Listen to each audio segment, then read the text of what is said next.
नमस्कार, राज्यसभा टीवी के खास कार्यक्रम विशेष में आपका स्वागत है। मैं हूं दीपक डोभाल। साइबर सुरक्षा पर इन दिनों चर्चा जोरों पर है। कांग्रेस उपाध्यक्ष राहुल गांधी का ट्विटर हैंडल हैक होने के बाद फिर से इस पुराने मुद्दे पर लोग बात कर रहे हैं। दूसरी तरफ कैशलेस इकोनॉमी पर भी बात हो रही है। प्लास्टिक मनी के इस्तेमाल पर भी लोग चर्चा कर रहे हैं और इस पर सरकार का भी जोर है। विशेष में आज हम यही बताएंगे कि इंटरनेट हैकिंग, ई बैंकिंग और प्लास्टिक मनी का इस्तेमाल देश में कितना सुरक्षित है और कितना असुरक्षित। सोशल मीडिया आपके लिए कितना सुरक्षित है और देश में साइबर सुरक्षा के लिए क्या कानून है।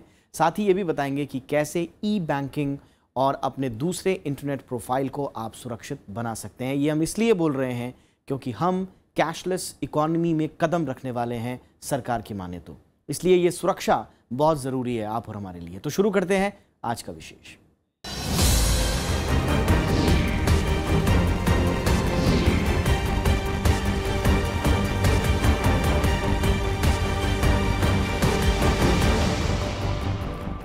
कांग्रेस उपाध्यक्ष राहुल गांधी का ट्विटर अकाउंट हैक होने के बाद कई सवाल खड़े हो गए हैं।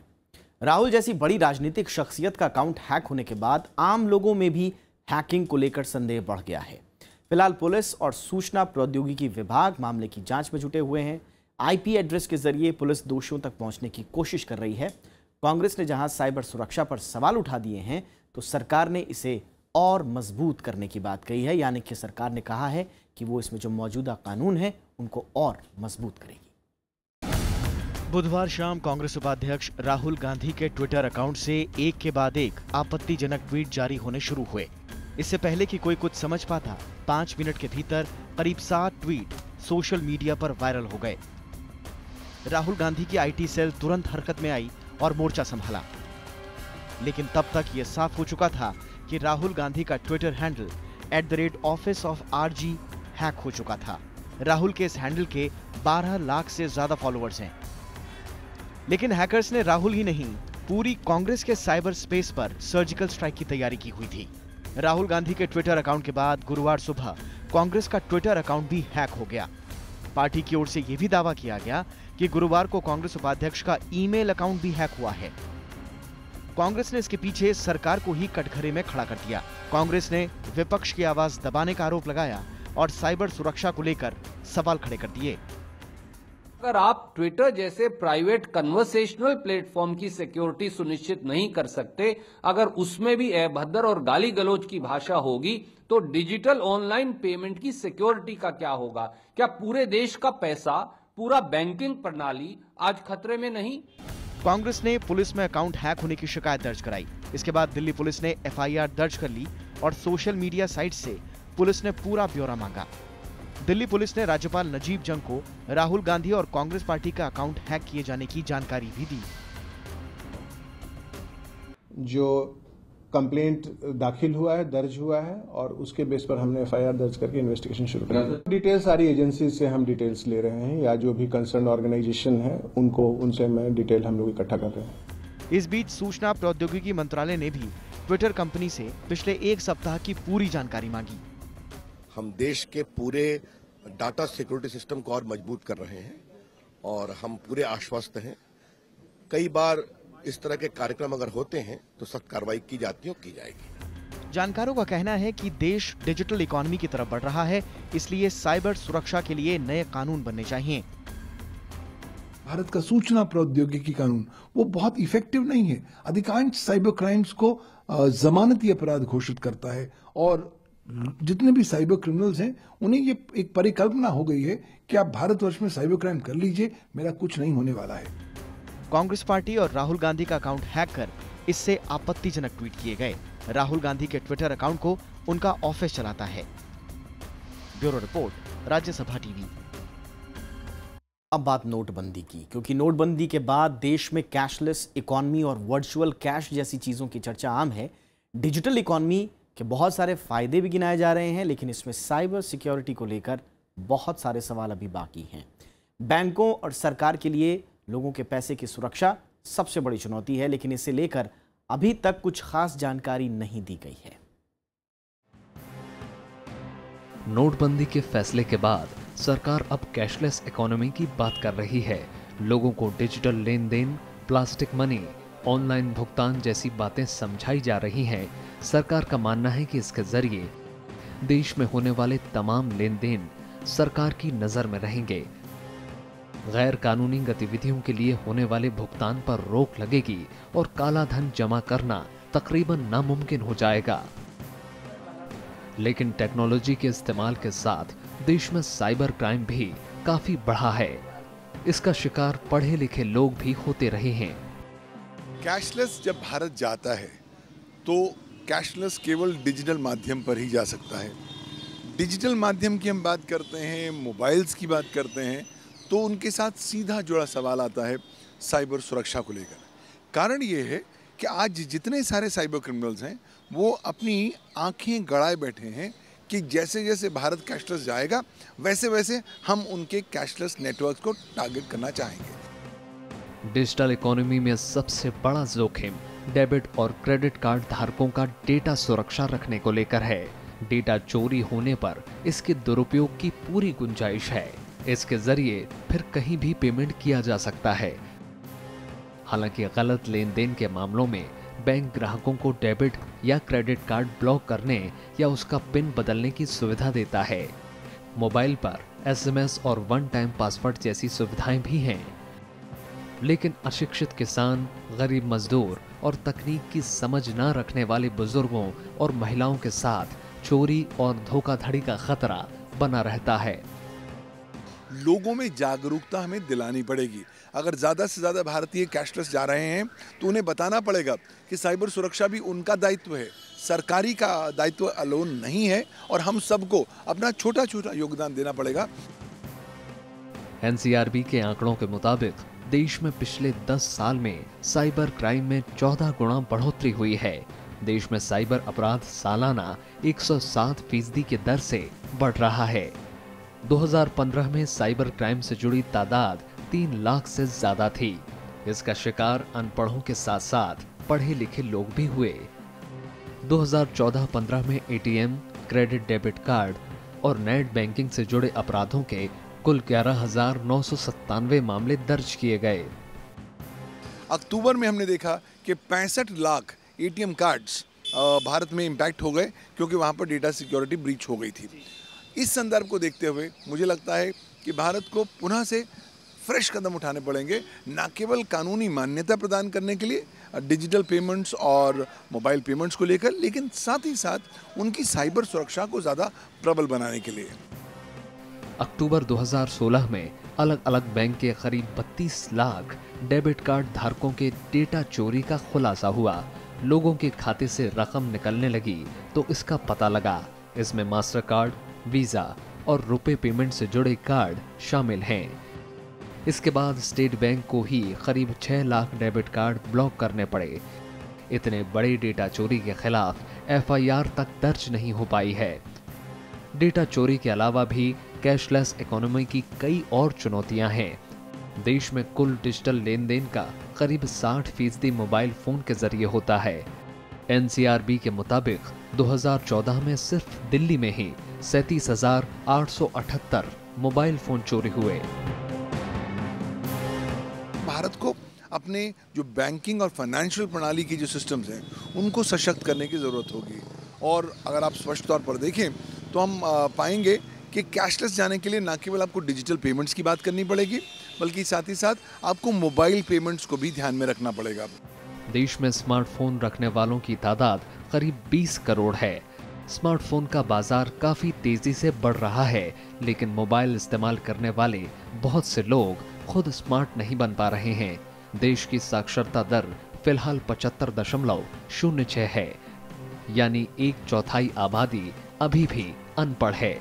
पढ़ी लिखी आबादी में भी बहुत से लोग टेक्नोलॉजी को लेकर बहुत ज्यादा उत्साहित नहीं हैं। ऐसे में बड़ा सवाल ये है कि शिक्षा, ज्ञान, तकनीक और कारगर कानून के अभाव में कैशलेस इकोनॉमी का प्रयोग कितना सफल रहेगा। मोहम्मद फातेह टीपू के साथ Zaigham Murtaza, Rajya Sabha TV. Cashless economy की चर्चा इन दिनों जोरों पर है। सरकार का मानना है कि इससे भ्रष्टाचार और काले धन पर नकेल कसने में मदद मिलेगी। प्लास्टिक कार्ड के इस्तेमाल को बढ़ावा देने के लिए कोशिशें दुनिया भर में हो रही हैं। भारत में भी लोगों की बड़ी तादाद प्लास्टिक मनी और ई बैंकिंग के इस्तेमाल की तरफ बढ़ रही है और ऐसे में ये जानना भी ज़रूरी है कि हम कैसे लेन देन को सुरक्षित बनाए रखें और कैसे हम अपना पैसा खासकर ई बैंकिंग में सुरक्षित रख सकते हैं।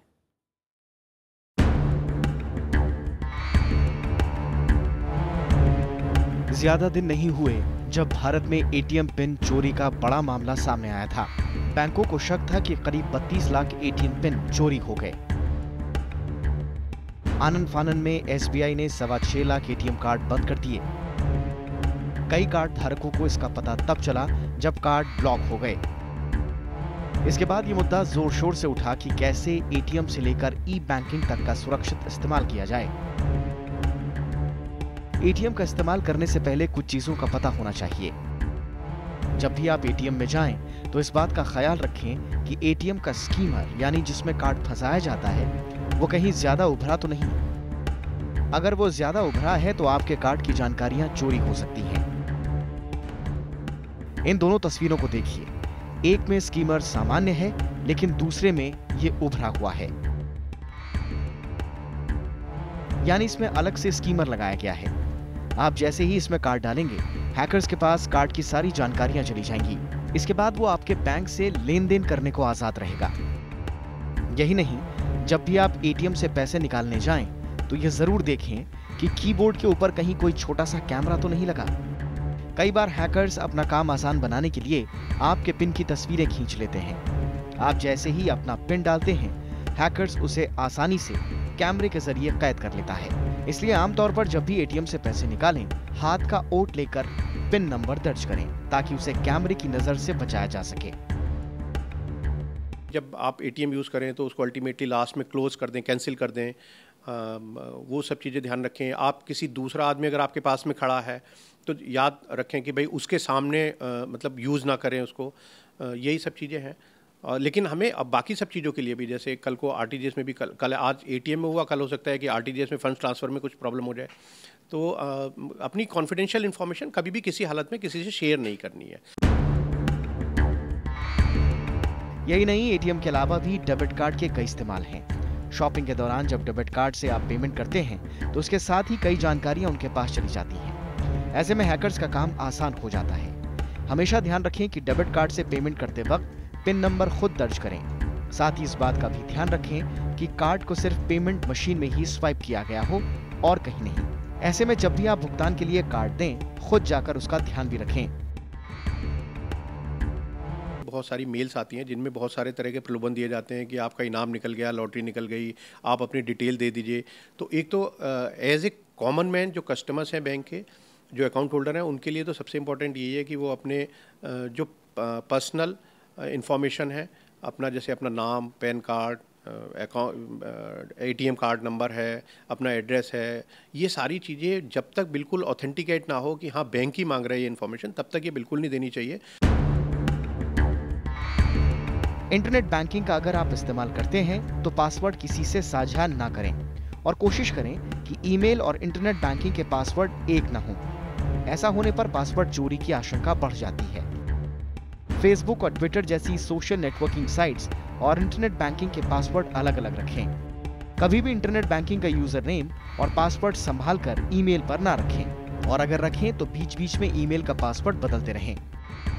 सोशल मीडिया पर जब कोई फनी गेम खेलते हैं या फिर किसी दूसरे ऐप पर सोशल मीडिया के जरिए जाते हैं तो आपका पासवर्ड ऐप वालों के पास भी चला जाता है। ऐसे में पासवर्ड बदलना ना भूलें। लेन देन को सुरक्षित रखने के लिए सबसे पहले अपना मोबाइल नंबर और ईमेल आईडी बैंक में रजिस्टर कराएं। रिजर्व बैंक के दिशा निर्देश के मुताबिक हर लेन देन पर बैंक आपको एसएमएस भेजकर सतर्क करेगा। बैंक की तरफ से आए किसी भी अलर्ट मैसेज को नजरअंदाज न करें। ऐसे किसी भी मैसेज पर फौरन बैंक से संपर्क करें। सोशल नेटवर्किंग साइट्स पर बैंक संबंधी कोई भी जानकारी अगर कोई मांगता है तो वहां उसे शेयर मत करें। डेबिट कार्ड का पिन नंबर नियमित अंतराल पर बदलते रहें, इससे चोरी का खतरा कम होगा।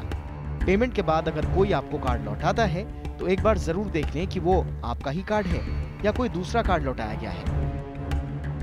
इस बात का हमेशा ध्यान रखें कि अगर एटीएम में आपका लेन देन बीच में अटक जाए तो जब तक ट्रांजैक्शन कैंसिल ना हो जाए तब तक एटीएम केबिन न छोड़ें। इस बाबत फौरन बैंक को इत्तला करना जरूरी है। देश में कई चोरियां इस तरीके से हो चुकी हैं। एटीएम केबिन में किसी भी तरह का संदिग्ध कैमरा या फिर गतिविधि देखें तो चौकन्ना हो जाएं।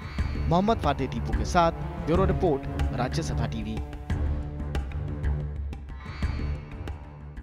तो एटीएम और इंटरनेट बैंकिंग ने बीते सालों आम लोगों के जीवन में कई सहूलियतें भरी, लेकिन ये सहूलियत कभी कभी जीवन भर की जो कमाई है उस पर भी भारी पड़ जाती है। हाल ही में एसबीआई के एटीएम हैकिंग का देश में कोई पहला मामला नहीं था, बल्कि हैकिंग दिनों दिन सरकार के लिए बड़ी चुनौती बनते जा रही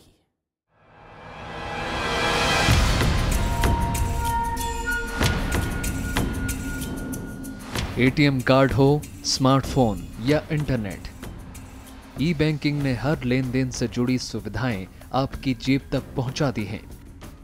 आप घर पर हों, दफ्तर में या बाजार में चंद मिनटों में लाखों की खरीदारी बिना बैंकों की लाइन में लगे आसानी से हो सकती है। लेकिन दुनिया जैसे जैसे साइबर स्पेस पर निर्भर होती जा रही है, वैसे वैसे आपकी गाढ़ी कमाई पर सेंधमारी का खतरा भी बढ़ रहा है। हाल में स्टेट बैंक ऑफ इंडिया के 32 लाख ग्राहकों के एटीएम कार्ड की क्लोनिंग का पता चला तो चिंता फिर से उभर आई। आपके खातों में सेंधमारी का ये खतरा काफी बड़ा है। हाल ही में दुनिया की बड़ी security company checkpoint software technology के शोधकर्ताओं ने पता लगाया कि स्मार्टफोन इस्तेमाल करने वाले कर्मचारी हर 4 सेकंड में एक मालवेयर डाउनलोड कर रहे हैं। भारत में ये चिंता और बड़ी है क्योंकि देश में साइबर और ई क्रांति अभी शुरुआती चरण में है। तकनीक की ज्यादा जानकारी नहीं होने के कारण देश की बड़ी आबादी आए दिन ठगी का शिकार हो रही है। हैकिंग से बड़ी बड़ी कंपनियों और सरकारी तंत्र के लिए भी खतरा साबित हुआ है। देखिए, दुर्भाग्यपूर्ण बात यह है कि भारत के पास आज तक भी कोई विशिष्ट डेडिकेटेड साइबर सुरक्षा संबंधी कानून मौजूद ही नहीं है। मैं पिछले कई सालों से कहता आया हूं कि भारत को एक स्पेशल साइबर सिक्योरिटी कानून की आवश्यकता है। हाँ, हमारे यहाँ भारत का सूचना प्रौद्योगिकी कानून है, इंफॉर्मेशन टेक्नोलॉजी एक्ट, लेकिन ये साइबर सुरक्षा संबंधी कानून नहीं है। 2008 के संशोधनों में हमने कुछ कॉस्मेटिक प्रोविजंस साइबर सिक्योरिटी संबंधी यहाँ पर डाल दिए, लेकिन वो भी आज की तारीख में कामयाब और कारगर नहीं है। सरकारी आंकड़े इस बात की तस्दीक भी कर रहे हैं। हाल ही में राज्यसभा में सूचना प्रौद्योगिकी विभाग ने जानकारी दी कि साल 2012 में देश भर में साइबर सुरक्षा के 22,060 मामले सामने आए। 2013 में ये घटनाएं बढ़कर 71,080 हो गईं। 2014 में इन शिकायतों में जबरदस्त इजाफा हुआ और ऐसी 1,30,338 शिकायतें मिली। यही नहीं, सरकार ने माना कि 2012 में हैकरों ने 27,605 वेबसाइटें हैक की, जबकि 2013 में वेबसाइट हैकिंग के 28,481 मामले सामने आए। 2014 में हैकरों ने 32,323 वेबसाइट हैक की। सरकार ने कई कदम उठाए हैं। इसमें 2013 की साइबर सुरक्षा नीति, भारतीय कंप्यूटर आपात प्रतिक्रिया दल यानी सर्ट-इन का गठन और साइबर सुरक्षा से जुड़े दूसरे कानूनों को मजबूत करना शामिल है। लेकिन जानकार इसमें इजाफे की दरकार महसूस कर रहे हैं। चीन एक नया कानून लेकर आया है जिसने अपनी राष्ट्रीय सुरक्षा को इतने विशाल स्वरूप और टर्म्स में परिभाषित किया है कि उसके अंतर्गत चीन की तमाम सारी साइबर सुरक्षा अंतर्निहित है। अगर आप जर्मनी की तरफ जाएं तो जर्मन कानून ने स्पेसिफिकली फोकस किया है क्रिटिकल इंफॉर्मेशन इंफ्रास्ट्रक्चर की प्रोटेक्शन संबंधी। रशिया की तरफ जाएं तो रशिया कहता है कि मैं डेटा लोकलाइजेशन में विश्वास करता हूं कि अगर आप रूसी लोगों के डेटा के साथ डील कर रहे हैं तब आप इंश्योर करेंगे कि रूसी नागरिकों का डेटा रूस के अंतर्गत ही प्रोसेस किया जाए। अनुमान है कि बीते 10 सालों में हमारे देश में इंटरनेट की पहुंच 10 लाख से बढ़कर 35-40 करोड़ यूजर्स तक पहुंच गई है। सरकार देश भर में डिजिटल इंडिया अभियान भी चला रही है, लेकिन उसके मुकाबले भारत में अभी 6-7 हजार साइबर सुरक्षा विशेषज्ञ ही हैं, जबकि चीन में करीब 1.25 लाख और अमेरिका में 1 लाख लोग अधिकृत तौर पर साइबर सिक्योरिटी से जुड़े हुए हैं। ब्रिटेन ने तो बकायदा अपनी साइबर आर्मी बनाकर हजारों साइबर सिक्योरिटी विशेषज्ञों को तैनात किया है। मोहम्मद फातिह टीपू के साथ bureau report, Rajya Sabha TV. Bharat के साइबर सुरक्षा कानून हमेशा सवालों के घेरे में रहे हैं। दुनिया और तकनीक जिस तेजी से बदल रही है, कानून में उस हिसाब से बदलाव नहीं हो पाए।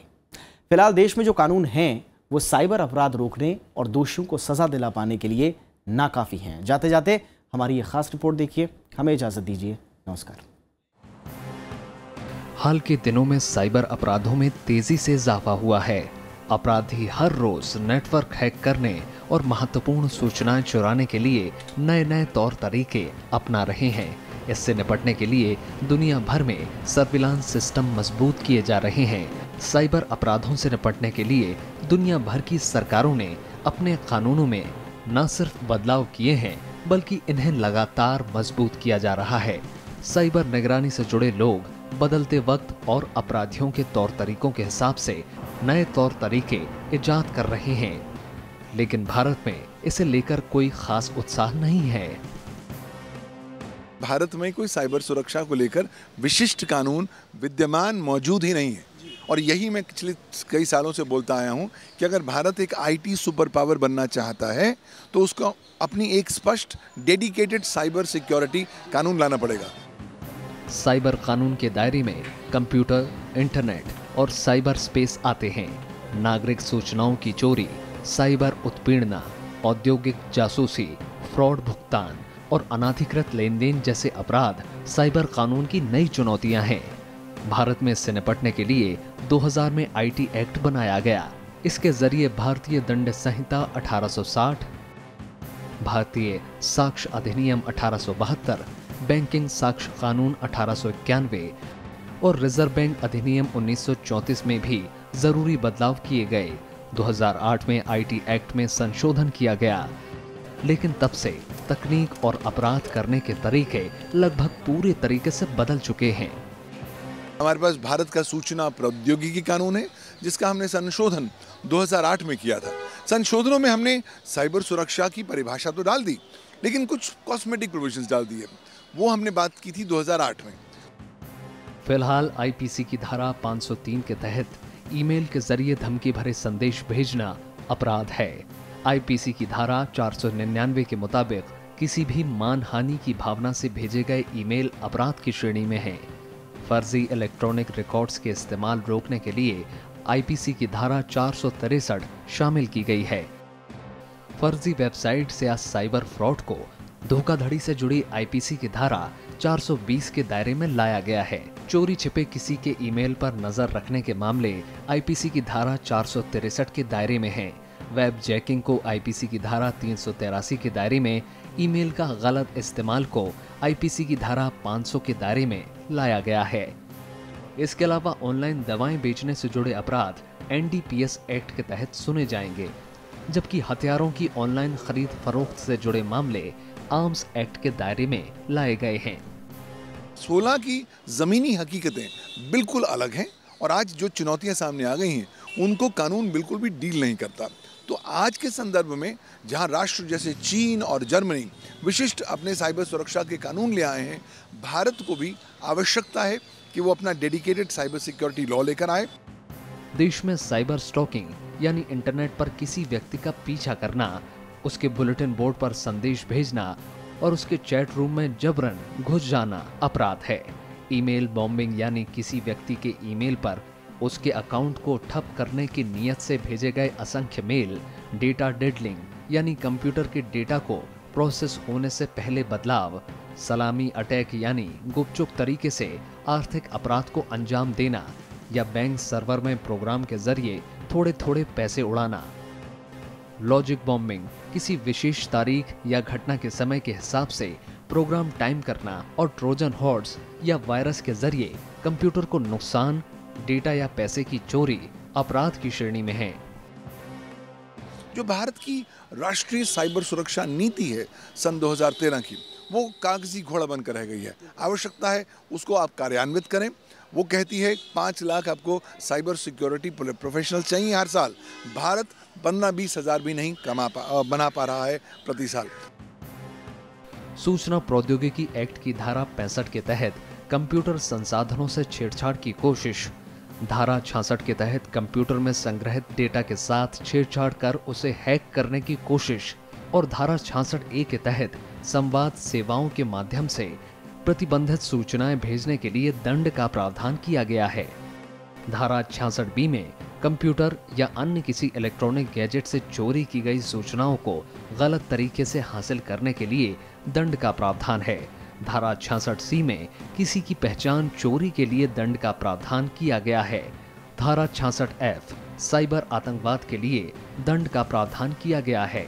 धारा 71 में डेटा या आंकड़ों को गलत तरीके से पेश करने का जिक्र है, जबकि 73 में फर्जी डिजिटल हस्ताक्षर का प्रकाशन के लिए सजा का प्रावधान किया गया है।